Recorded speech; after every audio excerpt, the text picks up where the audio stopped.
Hi friends. So today I'd like to talk to you about backlogs.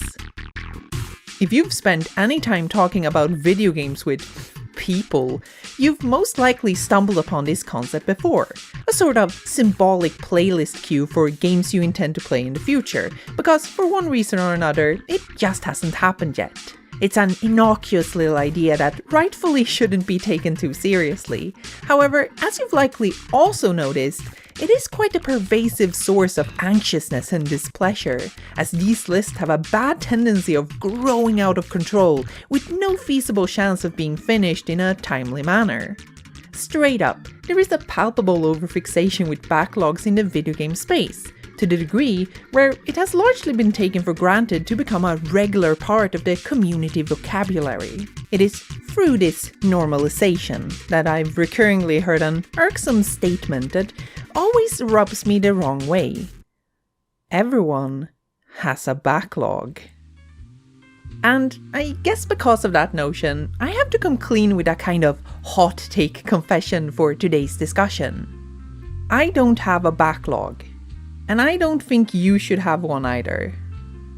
Now, what does that mean? Have I somehow cracked impossible code on time management and played every game I've ever bought and ever wanted to play? No, and I never will. Rather, what it means is that I have forfeited the very concept by deciding it simply isn't for me. And maybe it isn't for you either. Let's find out together. But to do that, we might first want to define the whole conundrum. Chapter 3. The whole conundrum. To get a better picture of how others in the gaming space view this subject, and to make sure we didn't misconstrue them or their arguments, we decided to watch a good share of videos about backlogs, taking notes along the way and trying to identify eventual patterns.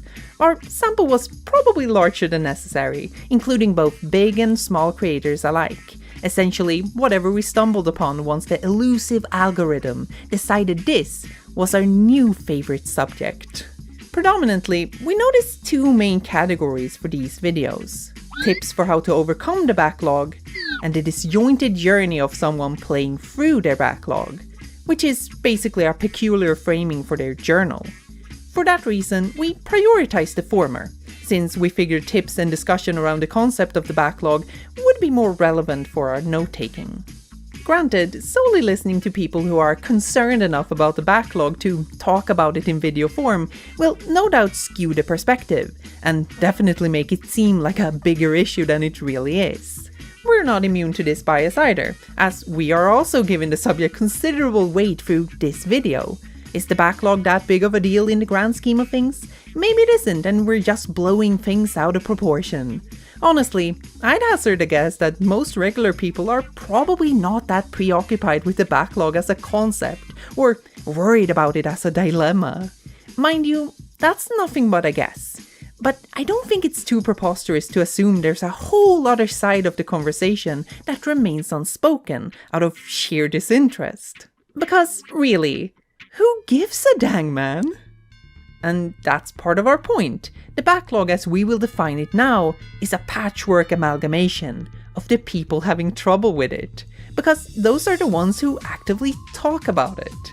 You rarely, if ever, hear discussion about the backlog in a positive or even neutral sense. Whenever someone claims to have finished theirs, it's practically a novelty unto itself. Curiosity over how Sisyphus cemented the rock on top of the hill. For everyone else, however, it remains their endless burden to bemoan. Watching an unhealthy amount of backlog videos, you will quickly form a drinking game out of people describing the concept as some form of gruesome monster, a spectre to be feared. Or game cases taped to someone in a jumpsuit, I suppose. Spooky. The backlog is a dangerous beast. The sheer negative aura emanating from their descriptions is overwhelming. Time and time again, the backlog is straight up antagonized as the harbinger of stress and anxiety, inescapable unless we fight it head on. We have to beat it, annihilate it, whatever. That is the task at hand. And this in turn becomes the context for how and why the backlog needs to be taken care of. because left untouched, it makes us feel bad and inadequate. Fuck! So we get the strive, we get the resolve. The backlog will be beaten through planning, organization, strategizing, and maybe a touch of discipline. The methods may vary in detail, but they take on similar shapes. Most common is the elaborate list making, sorting the backlog in extensive Excel sheets or fancy documents, adding descriptive categories like hype level or anticipated playtime, never failing to mention the site howlongtobeat.com, of course. From a spectator's glance, you notice the lists growing long and diverse, more detailed, and you can't help but suspect a slight tinge of pride and joy in this funky list of unfinished business. The corporeal realization of the backlog becomes the backbone for their strategies. It's a sensible approach, the one you would naturally reach towards at first. However, in this way, the backlog has also been concretized as something a little more tangible. This specific iteration of the backlog is no longer just a vague idea in your head. It has taken form of its own, and is now undeniably real. From here on, the tips diverge a bit, but the patterns are still apparent. Some people promote a kind of physical presence, where games are stacked in piles in your immediate vicinity, as some form of constant reminder. And while not everyone is that blunt, the angle of general accountability is nevertheless common. It can be small-scale consequences like comparing your progress with a friend or setting deadlines for yourself, to little rewards, like the guy who said you could play a game you want to play as a treat after finishing, I guess, a game you didn't want to play? Something to kind of just congratulate yourself and of course to reward yourself by playing a different game that you've really been looking forward to doing. I assume the goal of framing the backlog in this way is to make it more immediately present in your life, a bigger concern, so you'll be more inclined to address it. A kick in the butt, if you will. Or like putting an ant's nest in your kitchen, so you finally get on with the cleaning. Following on from this, several videos start leaning into an acknowledgement of burnout from playing too many games, which is a completely alien concept to me, but I'll humor it.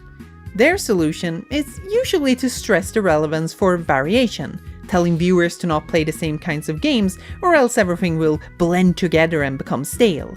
Don't stick to a singular genre or decide to binge every game in a series. However, the details vary.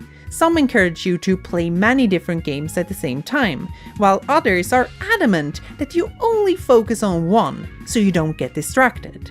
From the outside, I'm mostly wondering how common game burnout is, and if it isn't an issue actively spurred on by the backlog as a concept itself.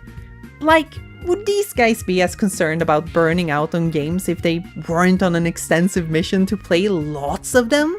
Isn't falling out of favor with games solely a problem if you promised yourself that you would do the opposite? I don't know. I'm just spitballing here. Lastly, it's a common mantra for these videos to repeat the notion that you don't have to finish games, conveying this reminder in an almost reassuring tone. And no, you don't have to finish games. Some experiences can be supremely improved by knowing when to book out. We should collectively re-emphasize this more. However, I think perhaps the backlog incentivizes a form of efficiency and productivity that clearly values short games over long ones. If your mission is to trudge through an extensive list, it makes sense that your patience would diminish. Why play one 40-hour game when you can play 4 10-hour ones in the same amount of time? Why not finish 41-hour games instead? Why even finish the games at all? List progress favors quantity and efficiency, you know. The justification for why you don't have to finish these games and really any other hiccup with the backlog is to retort with the notion that games are just a hobby. Games should just be for fun. In a roundabout way, they tell you to not take the backlog too seriously, not to treat it as a job or a chore. Yet, isn't that exactly what the backlog does? We might as well be getting advice for how to do our homework here. in that sense, the backlog tips are reiterating an angle of non-obligation. Yet, my only understanding of how everyone talks about the backlog is that it is essentially a sort of obligation that has been failed. That's why we must take care of it to begin with. Now, I don't mean to diminish any of these people or their methods. A lot of them said these tips genuinely helped them, and I have no reason to doubt that. If that's the case, great for them. Go you, I love you. They're not wrong, and I'm not right. Neither are we clever for poking a bit at what they're presenting us.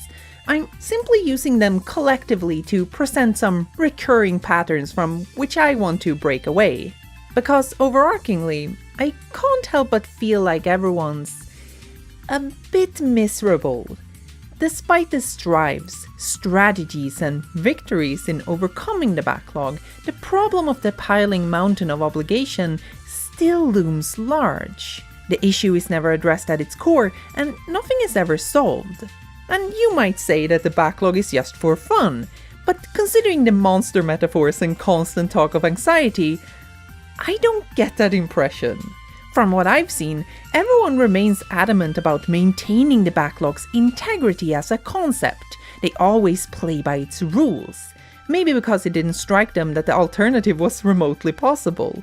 I have not seen a single person seriously question the backlog, not a single one who ultimately abandons it. So, why is that? Well, let me try to make a guess from our observations. Chapter 3: Backlog Essentialism. I'll start by asking a question. What even is a backlog? Yes, rudimentary stuff, I know. I'll spare you the dictionary definitions. We could call it a list of unfinished business if we like. What I'm getting at is the finer details as the backlog pertains to video games. Because from listening to all these fine folks talking about it, I've realized they do not seem to fully agree. Or rather, they haven't firmly established the boundaries. Basically, there is a split in what people think constitutes a backlog. Some claim it is strictly a list of games you've bought without finishing them, while others have a looser approach of it simply being the games you should play, either out of personal desire or peer expectations. Not too uncommonly, I'll see a little bit of column A and a little bit of column B blend together to form some amalgamation of both. And sure, words can carry different meanings. I'm not here to argue semantics. We may never reach a firm definition, and that's not necessary either. I just want to point this dichotomy out, because the lack of consensus makes the very concept of the backlog somewhat loose. And I want to be clear with what we're talking about here. Take the ownership angle, where the backlog is viewed as a list of games you've bought without finishing them. This mindset would frame the ails of the backlog as primarily a monetary issue. You've spent too much money, bought more games than you can play. Be it for a bargain in a sale or full price at release, I think we've all been there in one way or another. However, is the concept of the backlog the best way of addressing this issue? I mean, to begin with, if you're having problems with bad spending habits, that's a whole different sack of potatoes. I'm not sure I can help you with that one, sorry. But beyond that, I feel the backlog will merely foster a pessimist view of the situation and your relationship to games and entertainment. Through this lens, games have only one set purpose: for you to beat them, and in turn, that means they can only be worth the money if you fulfill that purpose. It's not a preposterous conclusion. Saying the point of a game is to play and complete it is, after all, the most conventional definition you can find. Although, it is not the only one out there. Subscribing to this mindset, we can cynically frame the purpose of finishing games you've bought as a value optimization, making sure you get your money's worth. Suddenly, the backlog is an awfully capitalist problem. The backlog becomes a matter of lacking productivity. Whip crack, level up, all that jazz. You catch my drift? Somewhere here, I think we're touching upon the core of the problem. With this particular view on games, we define them and their value through perceived objective metrics, like price tag and the progress of our engagement with them. This is what the backlog promotes. It positions itself as an inherent, irrefutable fact alongside the games in your collection. Essentially, if there are games to be played, the backlog will be around. It is inescapable because it's a permanent fixture. It's a fact. After all, as we said before, apparently everyone has one. We can call this idea backlog essentialism. And this is my big gripe with backlogs as a whole. This is why I want to abandon them. What's funny is that even when applied to the more loose definition of the backlog, where it's viewed more as just a desire for games to be played regardless of monetary investments, the essentialist view still lingers. Regardless if we define the backlog as one or the other, we still end up here. There is little meaningful difference. I believe this is why, despite their conclusions, I don't see anyone forfeiting the backlog as a concept, because the thought of the backlog as a logical, irrefutable fact is edged hard in our collective understanding of the matter. And yes, by this definition of the backlog, I too could construct a list of 3,000 games I would love to have played, which both includes everything I've ever bought and everything else I have a passing interest with. It's true. I could do it, but I won't. This backlog doesn't exist if I don't want it to. Rather, it's up to me how I want to relate to that hypothetical list, how I want to go about playing games. The backlog is just one way of contextualizing our relationship to what we want or plan to do. Why do we sort games in lists anyway? We might as well do it in piles, stacks, overlaps, mind maps, circles, triangles, or four-dimensional cubes. Where do we draw the line? Are my free unopened copies of Balan Wonderworld on the backlog? Because I haven't played those actual discs in particular. I have played through the game more than 3 times before, so was that by proxy? Are those extensive compilations part of the backlog? Are Game Pass and Switch Online part of the backlog? What about emulation? You can play Teddy Boy Blues in your browser right now. Why haven't you played Teddy Boy Blues? Teddy Boy Blues is amazing. When have you finished Pac-Man anyway? There are all kinds of definitions of beating Pac-Man, which range from simply getting a game over to reaching the elusive kill screen. You be the judge on that one. We could go on all day, but I think you get what I'm saying. The more you prod at a concept, the looser it becomes. For simplicity's sake, let's adhere to the backlog as merely some list of games you intend to play for one reason or another. How you procure them is unimportant. By this metric, the backlog should logically just be a summation of all the games you want to play. Your future favorites, if you will. Although I suspect a good dose of peer pressure seeps its way into this category. You know, those games you weren't ever that interested in. But at the same time, they're classics that everyone speaks so fondly of. Surely, you should play those too. So on the backlog they go. How many games fall into this list? I sincerely feel like I stumble upon interesting games every day. I don't know, maybe I'm a special case, but with how vast the medium is, I can't believe this is abnormal.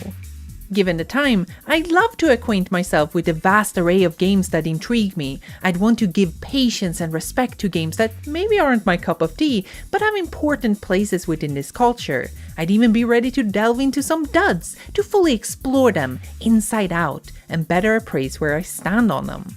There are simply too many games, and only so much time. How many titles do I need to add to one of those backlogs before it covers a year of casual playtime? 2 years? 3 years? It would feel weird to write down a detailed plan for the next 3 years worth of games I'd play. About the same as if I could tally everything I played in the last 3 years, send them back to myself in a time capsule and say, "This is the plan, get started, nerd." In an uncomfortable way, the backlog aspires to be the script of the future. With it, we bluntly chart some firm plan for our vague lives, the experiences we expect ourselves to have. The stakes are our time, and we must use it carefully. The longer the list, the more daunting the time investment it represents. God, is it any wonder people get stressed out and incapacitated by their backlogs? It's nothing but pressure. I imagine myself opening a notebook, writing down the countless games I'd want on this curated master list of unlived experiences. I see the pages fill up one after another as I rack my brain for candidates and scour external sources for inspiration. The list quickly growing extensive and implausible. What would I feel about this notebook if not intimidation? It would represent such a gargantuan task, I couldn't feasibly fathom it.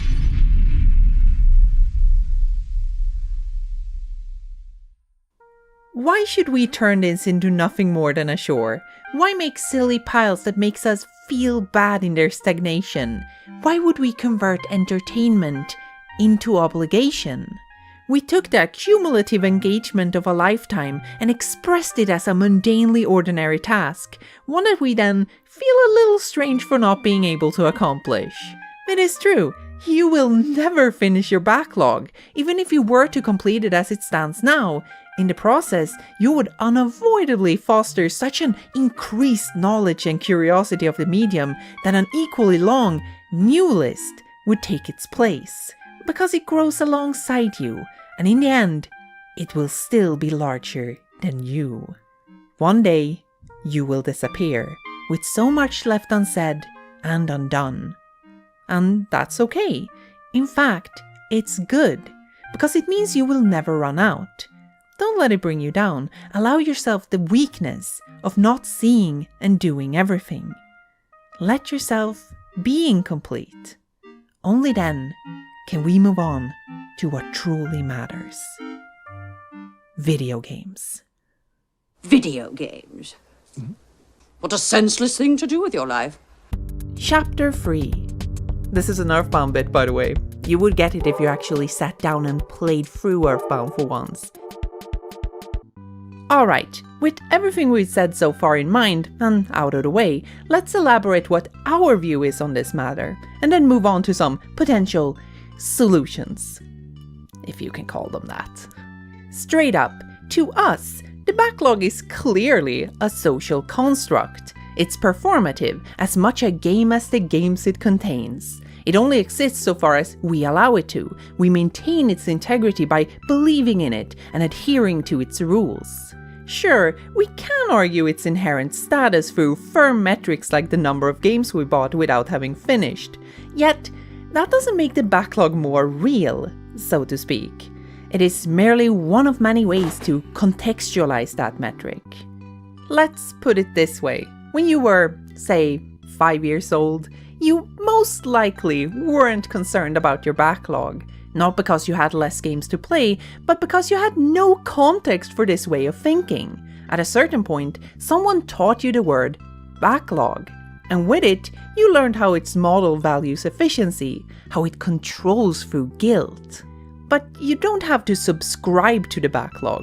You don't have to believe in it as some immutable fact of life. Trust me, as a trans person, my arbitrary bullshit radar is finely tuned. I've been through this before. I can see behind the curtain. To be blunt, I think the backlog is a short-sighted approach to a larger problem, revolving around our desire to play more games and do the most with our time, the strive for lending our lives meaning by doing what we love to do. The backlog takes the absolutist approach of seeing games as value assets that fulfill their purpose by toggling their binary state from unfinished to finished. Yet, the only reputation the backlog practically has is that of being an insurmountable source of stress, one which people would rather ignore, preferably with a self-deprecating joke, and remain miserable. For this reason, I think we seriously have to consider that the backlog has fundamentally failed in its purpose. It clearly doesn't work as intended. Honestly, I think it kinda sucks. Mind you, I don't believe the backlog is necessarily maliciously designed. I wouldn't say it's designed at all, but rather the shortest and easiest solution to the problems it's trying to address. The natural response for the consumerist hellscape we live in. At some point, people started having access to more games than they had time to play, and I guess along the way, some clever soul decided to co-opt a business term to identify it. Shit happens. I think because of this, the backlog is a narrow approach to a broad issue. It's trying to address deeper patterns around our behaviors and outlooks. But instead, it seems to mostly propagate them through expectations and insecurities. A crass answer to a more delicate question. It makes me wonder what the goal of the backlog even is. Well, apart from finishing the backlog. Is the backlog merely a cold expression of the desire to play new and meaningful games that enrich and expand our game vocabulary? Is the hypothetical person mastering the backlog a more efficient and accomplished idealized version of yourself? Looking at it this way, I suppose the backlog endgame is about finding a new type of behavior where you're more efficient with your time and do the things you want to do. Once you find this elusive new habit, you would then minimize and eventually eliminate your backlog. You'd make yourself free from its burden, able to play and finish any game in swift succession. The coveted, perfect lifestyle. If that is the goal, I sincerely don't think the backlog will help you achieve that. Rather the opposite. It's placing an unreasonable, impossible hurdle in the way and asking us to get rid of it first, until we just confuse the hurdle for the goal. If you want to be the kind of person who is carefree and does what they want, you should focus on how you can find this state of being in spite of external pressures.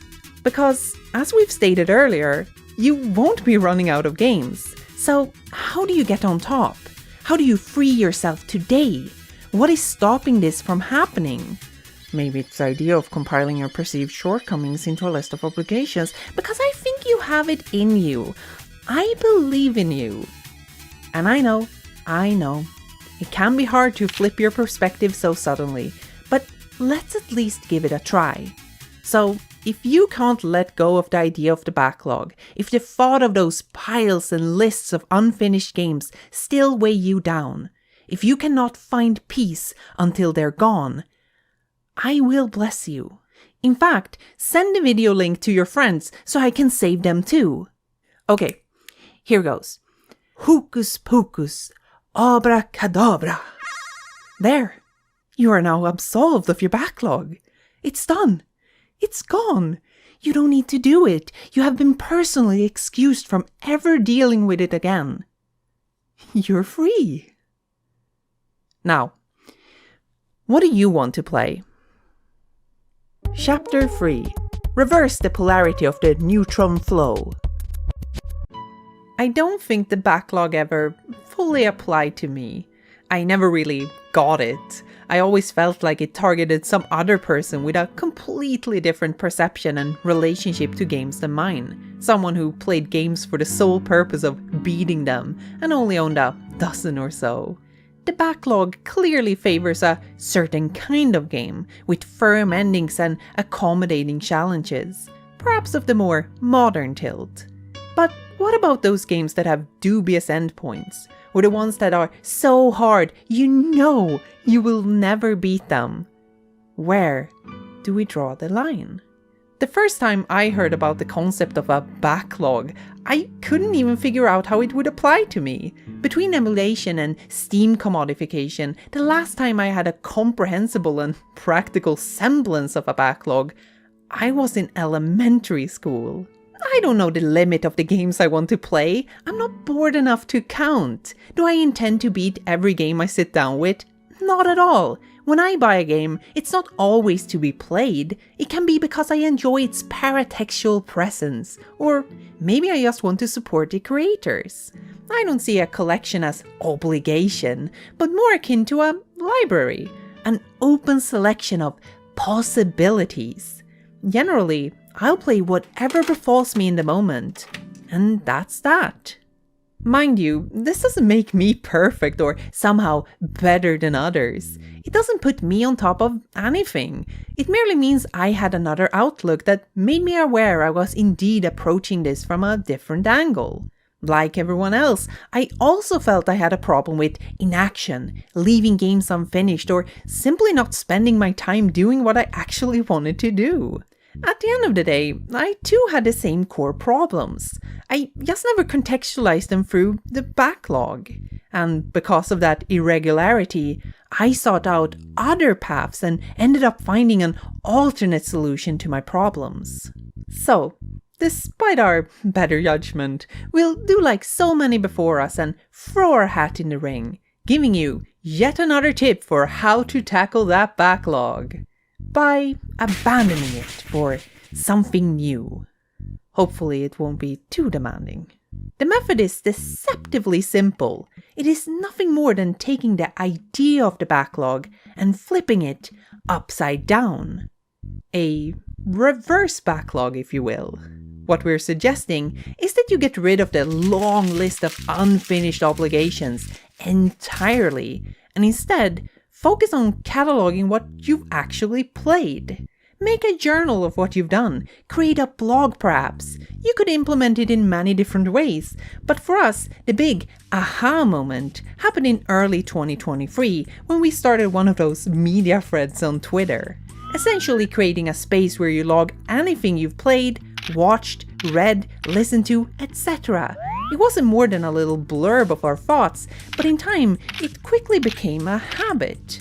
Unwittingly, we stumbled into the perfect solution to a problem we had never given much thought before. I don't think we fully realized it had even been a problem.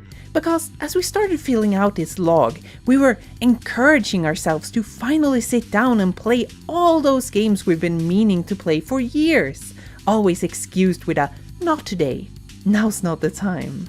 We learned that for whatever reason, we had neglected ourselves the mundane pleasure of just spending our leisure time doing something that felt meaningful.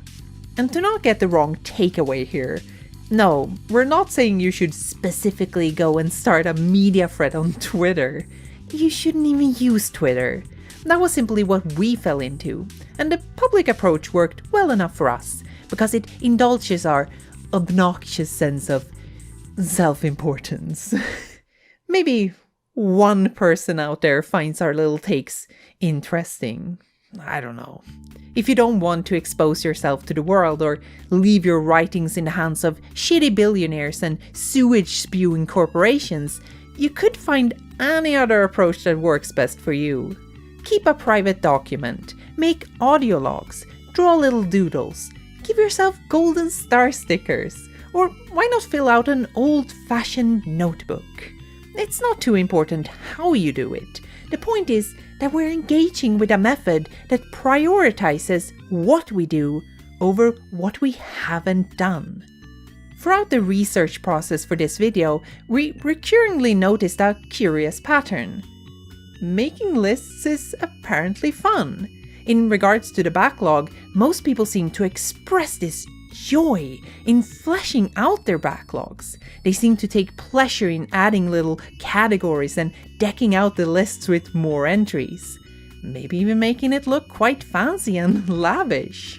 I can't help but presume that in some way the backlog itself, as a presentational piece, became the main project. But in that case, would you not be somewhat discouraged from whittling your backlog down? You're diminishing all the hard work. As such, our proposition is to hone in on this recreational list making, but inverting it to its polar opposite. Make a list that grows instead of one that's meant to shrink. If the list only gets filled in when you've played something, you are more encouraged to actively seek out and finish games. Your spontaneous whims become positive additions rather than detractions. Heck, you don't even need to finish anything at all. You can take any sort of notes on what you played regardless of your so-called status with them. I don't like when these tips have all these rules and restrictions anyway. It's just too complicated to ever take to heart. If maintaining and expanding a list is in the slightest sense a reward, we should do so in a positive way, which helps us do what we want to do. Play games. Because I think the backlog is quite negative. It's too preoccupied with our shortcomings, highlighting them with overbearing expectations. It's like that scene in Up, you know, when the late wife has filled out the stagnant book of what to do with what he actually did. I just think we could afford to be kinder to ourselves by celebrating accomplishments over emphasizing failures. We don't even need to do this in a particularly radical way. There's no need pledging to write off all plans forever and refraining from keeping any sort of list of unfinished business. I mean, you can have a general idea of what you want to play without having a backlog. I make notes of what interests me all the time. If anything, I'd suggest keeping your to-play list as short as possible to prevent it from ballooning out of proportions. We're talking like 5 games tops. Heck, my girlfriend Kiki even toyed with jotting down some games she wanted to play on a sheet of paper, all from the top of her head to keep it sincere. And she went straight to playing something completely different. Because she wanted to. But it didn't really matter, did it? She still had her fun, and if progress and productivity was of any concern, well, it ended up on the Journal of Finished Things. Just think about where we place our emphasis, what we let become the central focus. The desire to play against the obligation to play. One is clearly going to come more naturally than the other. If we ever end up in a strange position where playing games has become a chore, practically a job, because we deceived ourselves, we have to do it.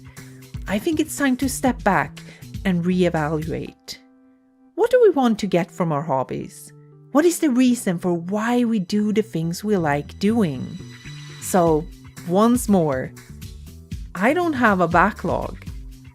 And I don't think you should have one either. The backlog isn't real. It can't hold you to anything. You don't have to play by its rules. You're not in gaming debt. At least I hope you're not in debt from buying too many games. Jesus. I think there are better ways to engage with this medium than to subscribe to this one model because it got framed as definitive and irrevocable. Because it isn't. There are alternatives. Ours was just one that worked well for us. Maybe you're already doing something like it. Even then, I think the conscious effort might help free your mind a bit. And hey, if you think this idea sounds like complete horseshit, that's fine too. It's not universal advice. There are probably other solutions that work better for other people. If you don't agree with anything we've said today, the one thought we want you to take away from this is to still question the alternative. Think about it. See if there isn't a better way of handling the problem. One that works for you. Screw the rules. Walk your own path, friend. You got this. Anyway, it's time for me to return to my planet.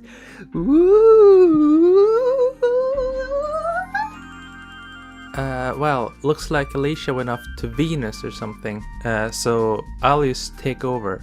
Now I can't sit in the chair because... Oh, anyway, if you like this video you can support us on Patreon so we can make more like it. Doing so will also gain you access to our Discord server, behind the scenes looks, and our audio companion podcast where we post more than dissect every video we made. You'll also join this list of cool individuals. Wow. Acid Shark, All Purpose Nobody, Athayette, Bibbidi Bitch, Colorado Hugge, Dave Pickett, Dr. Puntgusher Esquire, Eden Senta, Fran Rogers, Intonian, Joy Content, Claes Morals, Madeline Machado, Matthias Graman, Meowmix64, Mr. Tellius, Mosling, Naive Bayesian, Nishvet, Piperlanti, Passion Tentacle, Raider of the Stars, River, Sarah Bloomer, Saxon, Synchronize, Talia Parkinson, Yami Shaggy, Once Please 16, Abigail Nail, Ada Avery, Alisard, Ali, Anna Day, Anonymous, Aria Soria, Arai, Aurora 42, Automuse, Bad Wolfos, Blue Sprana, Botch Frivarg, Charles Goldhaber, Chloe, Comfy Feline, LED Mox, Elliot Diebold, MN Pals, Emmy Murphy, Ephemeral Mist, Eric Hamilton Schneider, Evelyn, Floofquist, Friend of Dracula, Fjorn, Fungal, Henrik, Hope, Inen Sinna, Indigo Trans, Ingrid, The Yak Sisters, Yeonjong, Yay Mission, Yellygod, Jennifer, Yay I Are Not, Kadath, Catherine Jibes, El Tantivi, Luke Dixon, Marika, Maddie Madkip, Mar B, Mark Mahan, Miles Seawind, Mitch Haley, Mr. Movie, Neuropain, Nyako, Nerbion, Quasar Nebula, Robin, Sally Luna, Sean McDoodle, Shogun, Sean Wolfbark, Silkmoth, Silly Rookie, Skyhoppers, Sleepy, Sleepy Slug, Soyborn, Sarashu, TB Skyen, That Queer Birdman, Tiny Sam, VG, and Wolftree. We're also welcoming Ashanti Mills, Joshua the Sixth, Monnery, Misquote, Olivian, Rex Drinks Red Bull, and Rombouts. Patreon has been a bit wonky about this stuff lately, so it's a bit cumbersome to keep track of. Hopefully we didn't miss anyone. Anyway, I think you should all go play the PlayStation Classic Aquanauts Holiday now. For no particular reason. It totally has nothing to do with what I'm currently writing. Don't ask, just do it. Here's a blooper. You're diminishing all the hard work. You're diminishing all the hard work, Ratchet. You're diminishing all the hard work, Ratchet. Oh. Video games are for assholes, and that's why we love them. Alicia has fucked off to her planet. Yeah. Alicia, she has fucked off to her planet.